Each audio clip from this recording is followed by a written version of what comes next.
Hi guys, welcome to टट्स इन हिंदी। और आज से हम HTML के टैग्स के बारे में डिस्क्रिप्टिव इन्फॉर्मेशन जानेंगे। मैं स्टार्ट करना चाहूँगा HTML के टैग्स की सबसे पहले H1 और पैराग्राफ टैग्स से। उससे स्टार्टिंग करने से पहले मैं आपको बताना चाहूँगा कि ये वाली जो फाइल है आपको लेसन 03 के अंदर heading underscore and underscore p.html के नाम से आपको मिल जाएगी। जैसे कि आप देख सकते हैं, मैंने यहाँ पे अपना डॉक्यूमेंट की जो बेसिक टेम्पलेट है वो बना के रखी है। वो मैंने इसलिए बना के रखी है क्योंकि अगर मैं इसे नहीं बनाऊंगा, मैं ऑन द रन या फिर वीडियो बनाते समय इसे लिखूंगा तो बहुत ज़्यादा टाइम वेस्ट होगा। तो मैंने इसे बना के रखा और मैंने इसका टाइटल दिया है learning heading and paragraph tags lesson 03। अब आप जानते हैं कि जैसे मैंने कल बताया था, टाइटल टैग एक ऐसा टैग होता है हेडिंग टैग का जो कि वेब ब्राउज़र में विजिबल होता है। आइए अब हम स्टार्ट करते हैं हेडिंग और पैराग्राफ टैग के बारे में। अब सबसे पहले मैं आपको एक एग्जांपल देना चाहूँगा जिससे हमें ज़्यादा अच्छे से समझ में आएगा उसका यूज़ क्या है। तो हम स्टार्ट करते हैं, दिस इज़ हेडिंग। फिर इसके बाद मैं लिखता हूँ दिस इज़ अ पैराग्राफ। अब मैं इसे ज़्यादा टाइप नहीं करना चाहूँगा, इसलिए मैं इसे कॉपी करूँगा।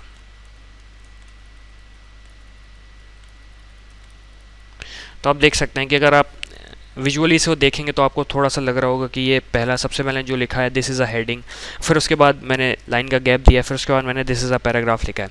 तो मैंने पैराग्राफ अराउंड 6 लाइन्स का लिखा है। अब मैं इसे वेब ब्राउज़र पर रन करता हूँ और आप यहाँ पे देख सकते हैं वेब ब्राउज़र में, सॉरी वो वाला इग्नोर कीजिए। आप देख सकते हैं यहाँ पे दिस इज़ हेडिंग, उसके बाद इसने दिस इज़ हेडिंग, ये जो कि हमारा हेडिंग होना चाहिए था, वेब ब्राउज़र को इसे हेडिंग दिखाना चाहिए था, उसने दिखाया नहीं। फिर इसके बाद ये हमारा पैराग्राफ हुआ। तो आप इसे कैसे बताएंगे वेब ब्राउज़र को कि उसे हमें हेडिंग बनाना है या फिर पैराग्राफ बनाना है? तो उसके लिए हम हेडिंग टैग का यूज़ करते हैं। वह हेडिंग टैग का हम सबसे पहला जो टैग यूज़ करने वाले हैं वो H1 टैग करने वाले हैं। H1 के 6 टैग्स होते हैं जिसमें सभी मैं सबसे पहला यूज़ कर रहा हूँ। अब मैंने इसे सेव किया, फिर मैंने इसे रन किया, फायरफॉक्स पे रन किया। अब आप देख सकते हैं हमारे पास 2 स्क्रीन है। ये आप देखिए, जो हमारा पुराना डॉक्यूमेंट था उसमें आप देख सकते हैं दिस इज़ हेडिंग से स्टार्ट हुआ था। अब ये इस डॉक्यूमेंट में देखिए कितना ज़्यादा डिफरेंस आ चुका है। तो आपको समझ में आ रहा है कि हेडिंग टैग का यूज़ क्या है। वो एक बेसिकली हेडिंग बनाने के लिए, हमें वेब ब्राउज़र में विजुअली दिखाने के लिए कि हेडिंग है। अब आपने कहा कि चलिए मेरा ये काम हो गया, मुझे पैराग्राफ टैग का यूज़ क्या हुआ है कि मैंने, जैसे आप देख सकते हैं कि मैंने यहाँ हेडिंग लिखा और फिर ये आपको समझ में आ रहा है कि ऑफकोर्स ये एक पैराग्राफ है, लेकिन फिर पैराग्राफ का हमें अलग से यूज़ क्या पड़ा। तो मैं उसका एग्जांपल देता हूँ। अब जैसे आपने पैराग्राफ टैग का पैराग्राफ कंटेंट का आपने पहला पैराग्राफ लिखा, काफ़ी कंफ्यूजिंग है। फिर आपने सेकंड पैराग्राफ लिखा, फिर आपने थर्ड पैराग्राफ लिखा। अब आप देख सकते हैं यहाँ पे सिंपली विजुअली हमें दिख रहा है कि ये पैराग्राफ 1 कौन सा है, पैराग्राफ सेकंड कौन सा है, पैराग्राफ थर्ड कौन सा है। अब मैंने इसे सेव किया, मैं इसे वेब ब्राउज़र पे रिफ़्रेश करूँगा। अब मैंने इसे रिफ़्रेश किया, आप देख सकते हैं हमें बिल्कुल भी डिफरेंस समझ में नहीं आ रहा कि हमारा पैराग्राफ 1 कौन सा था, पैराग्राफ सेकंड कौन सा था, पैराग्राफ थर्ड कौन सा था। तो पैराग्राफ टैग का ये यूज़ हुआ कि वो एक पैराग्राफ को दूसरे पैराग्राफ से डिफ्रेंशिएट करता है। तो अब मैं यहाँ पे स्टार्ट करूँगा पी टैग से। पैराग्राफ टैग एक ऐसा टैग है जिसका एक एंडिंग टैग होता है, उसके स्टार्टिंग में एक स्टार्टिंग टैग होता है और बीच में बीच में कंटेंट होता है। तो अब जैसे कि हम देख रहे हैं,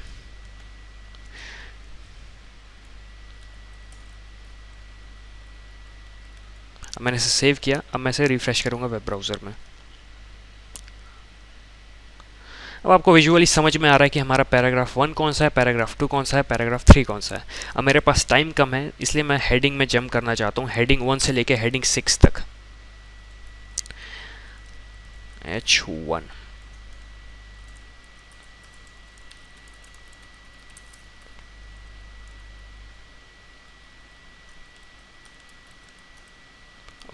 कंट्रोल Z, कंट्रोल V, अब देखिए हेडिंग 1 के टैग्स होते हैं हेडिंग टैग्स होते हैं वो H1 से लेके H3 तक होते हैं। H3 नहीं, H6 तक होते हैं। तो आप यहाँ पे देख सकते हैं मैं यहाँ पे हेडिंग टैग्स दे रहा हूँ। आप देख सकते हैं, आप इसका सिंटैक्स भी देख सकते हैं कि मैं कैसे पुट कर रहा हूँ इन्हें। हेडिंग टैग में सिर्फ अगर मुझे, जैसे कि मुझे हेडिंग 3 देना है तो मैं उसे H3 लिखूँगा, या फिर मुझे हेडिंग 4 देना है तो मैं उसे H4 लिखूँगा।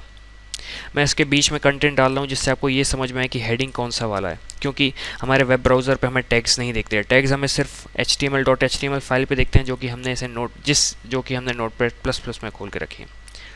अब ये हमारा फाइनल हेडिंग टैग कंप्लीट हुआ। अब मैंने इसे सेव किया, मैं वेब ब्राउज़र पे आया, मैंने वेब ब्राउज़र रिफ़्रेश किया, आप देख सकते हैं this is heading 1, this is heading 2, this is heading 3, 4, 5, 6। तो आप समझ चुके होंगे अब तक कि हेडिंग 1 से लेके हेडिंग 6 का डिफरेंस क्या है। तो अब आप सोच रहे होंगे कि इसका यूज़ क्या है। तो इसका यूज़ ये है कि जैसे मैंने हेडिंग यहाँ पे 1 लिखी थी, अब मैं इस पैराग्राफ की जैसे सेकंड पैराग्राफ की सब हेडिंग देना चाहता था, तो मैं हेडिंग 2 या हेडिंग 3 का यूज़ कर सकता था। तो इसी के साथ गाइस हमारा हेडिंग और पैराग्राफ टैग ख़त्म हुआ। Thank you for watching.